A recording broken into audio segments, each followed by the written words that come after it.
Nathalie est donc rapidement une petite bio, donc est haute fonctionnaire. Elle a évolué dans une carrière interministérielle centrée sur l'international, sur les questions de sécurité, de gouvernance publique et d'égalité femmes-hommes.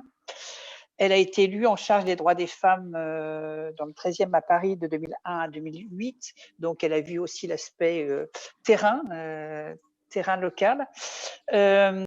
Et elle est présidente donc d'Administration Moderne, qui est une association interministérielle de femmes hautes fonctionnaires, et de ToGap ou de GAP. Ce pourquoi tu arrives en retard, parce que tu animais une réunion précédemment, c'est bien ça. Exactement. Voilà. Bien.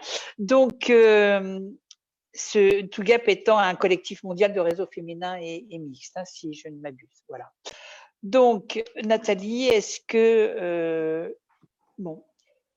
que la force des réseaux est un moyen efficace pour lutter contre le sexisme? Vaste question.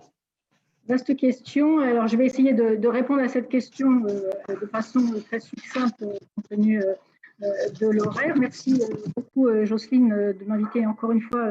Mille excuses d'arriver en retard parce que effectivement, le numéro de notre nouveau collectif. Alors, les réseaux, qu'est-ce qu'on peut dire sur la force des réseaux? La force des réseaux, de mon point de vue, la force de réseau, c'est une méthode. C'est une méthode, et cette méthode, c'est un maillage qui fait levier. Parce que qu'est-ce qui fait levier, en fait, dans nos sociétés? Ce sont les institutions, ce sont les partis politiques, ce sont les syndicats, ça peut être aussi les grandes religions. Donc, c'est tout ce qui relève d'organisations constituées. Et pour faire levier, il faut d'une certaine façon s'organiser, se coaliser, et c'est en ça que créer des réseaux, c'est-à-dire au-delà même des associations, pouvoir s'organiser entre nous, ça permet de mailler et d'avoir un maillage qui fait levier. Faire levier, c'est vraiment pouvoir être acteur à la fois dans la société, être acteur pour les prises de conscience, faire bouger les mentalités, et aussi être acteur pour faire bouger les lignes du cadre dans lequel on vit, et donc de faire bouger les lignes portées par les institutions. Alors, comment est-ce qu'on peut faire levier? Eh bien, on fait levier par le nombre, c'est-à-dire par le fait, quantitativement, en étant nombreux, et on fait aussi levier de façon qualitative, c'est-à-dire que si on établit des connexions qui sont pertinentes entre associations qui ont les mêmes objectifs, les associations qui ont les mêmes valeurs, ou alors entre réseaux qui ont les mêmes valeurs, ça permet effectivement aussi de faire levier. On fait aussi levier qualitativement en choisissant aussi les lieux dans lesquels on intervient. Est-ce qu'on est une association ou un collectif d'associations qui fait du plaidoyer et donc qui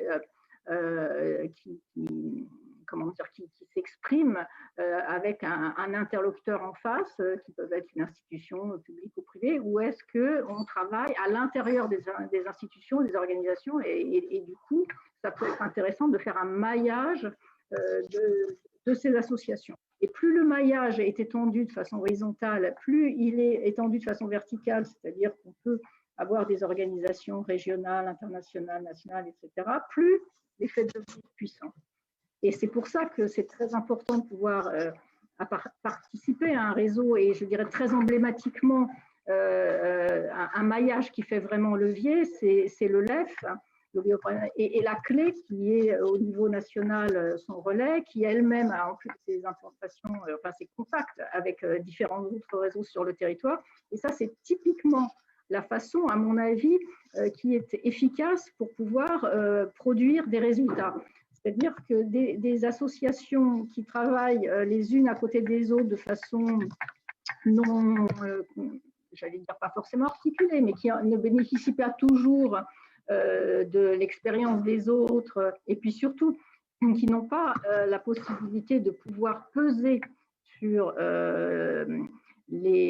ceux qui ont la capacité de décider sur les sujets sur lesquels elles travaillent, eh bien, c'est là qu'on voit la limite de l'action associative. Donc, ce que je pense, ce que je peux ce que je mets en œuvre, j'essaye de mettre en œuvre depuis un certain nombre d'années, c'est de pouvoir créer des outils. Finalement, un réseau, c'est un outil qui ne remplace pas l'activité des associations, mais c'est un outil qui permet à des associations qui se rassemblent sur un sujet de pouvoir plus efficacement porter leurs propositions. Alors, pourquoi est-ce qu'on a besoin de ça? C'est tout simplement parce que comme notre sujet fondamental, c'est la lutte contre le sexisme, c'est changer nos sociétés et sortir d'un ordre patriarcal, eh bien, nos interlocuteurs, ce sont des institutions qui d'elles-mêmes ne bougeront pas. Et donc, si on ne travaille pas avec ces institutions, mais à l'intérieur de ces institutions, si on ne crée pas des réseaux à l'intérieur de ces organisations, qu'elles soient publiques comme privées, il restera toujours très difficile de faire avancer les choses puisque on restera finalement au niveau de la confrontation. Or, il faut pouvoir faire bouger les choses de l'intérieur. Et c'est la raison pour laquelle je trouve que c'est quand même très important de pouvoir créer ces réseaux au sein des organisations. Et en ce qui concerne par exemple les organisations publiques, ce qu'on peut constater, c'est qu'il y a une vingtaine d'années, il n'y avait pas de réseau féminin à l'intérieur des administrations. Il y a 20-25 ans, on en a créé. Puis après, on en a créé dans les différents ministères. Et on s'aperçoit d'une chose, c'est que quand on veut faire bouger des politiques publiques, si vous avez des réseaux qui sont en capacité non seulement de faire des propositions, ce qui est le cas de très nombreuses associations, mais qui sont aussi en capacité de les élaborer concrètement à l'intérieur même du système et de les mettre en œuvre, eh bien, vous pesez davantage.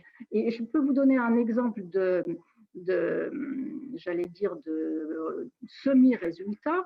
Ça fait de très nombreuses années que nos réseaux et nos collectifs de réseaux à l'intérieur de l'État portent la question de la budgétisation sensible au genre, c'est-à-dire l'élaboration des lois de finances en prenant en compte en amont l'impact des politiques publiques sur les femmes et sur les hommes, et qu'on le voit de façon genrée.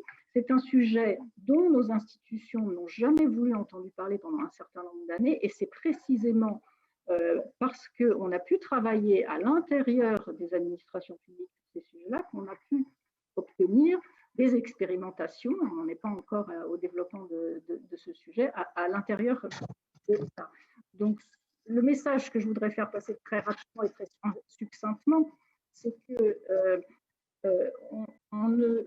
à partir du moment où on s'affronte à des questions de mentalité, et vous l'avez vraiment dit sur les différents sujets que l'on a abordés ce soir, sur les mentalités, et à la fois sur des sujets de structure, on ne pourra pas avancer de façon opérationnelle si on ne s'intègre pas dans différents types de réseaux, où on s'articule nos travaux les unes avec les autres ensemble, et ce qui permet d'ailleurs d'enrichir à la fois la réflexion, de participer à différents collectifs, de pouvoir en faire bénéficier les membres de nos réseaux. Et donc là, le dernier collectif que nous avons créé ensemble, il y a quelques mois, c'est un collectif qui rassemble des réseaux professionnels féminins et mixtes des secteurs publics et du secteur privé sur la gouvernance, parce que ce qu'on a observé, c'est que quand on travaille sur les questions d'égalité professionnelle,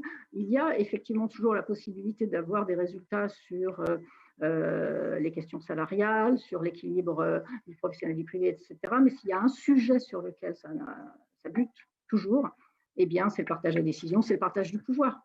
Et donc, si on ne travaille pas collectivement de là où nous sommes, dans nos organisations, dans nos sociétés, dans nos entreprises, sur ce sujet-là, on n'avancera pas. Et c'est précisément en créant un collectif comme celui-ci sur ce sujet-là qu'on devient interlocuteur des pouvoirs publics pour ensuite, évidemment, en prenant notre bâton de pèlerin, pouvoir avoir des résultats sur ce thème-là. Voilà, donc j'ai essayé de synthétiser au maximum le message que je voulais faire passer. Merci beaucoup. Ce que je veux dire en quelques mots.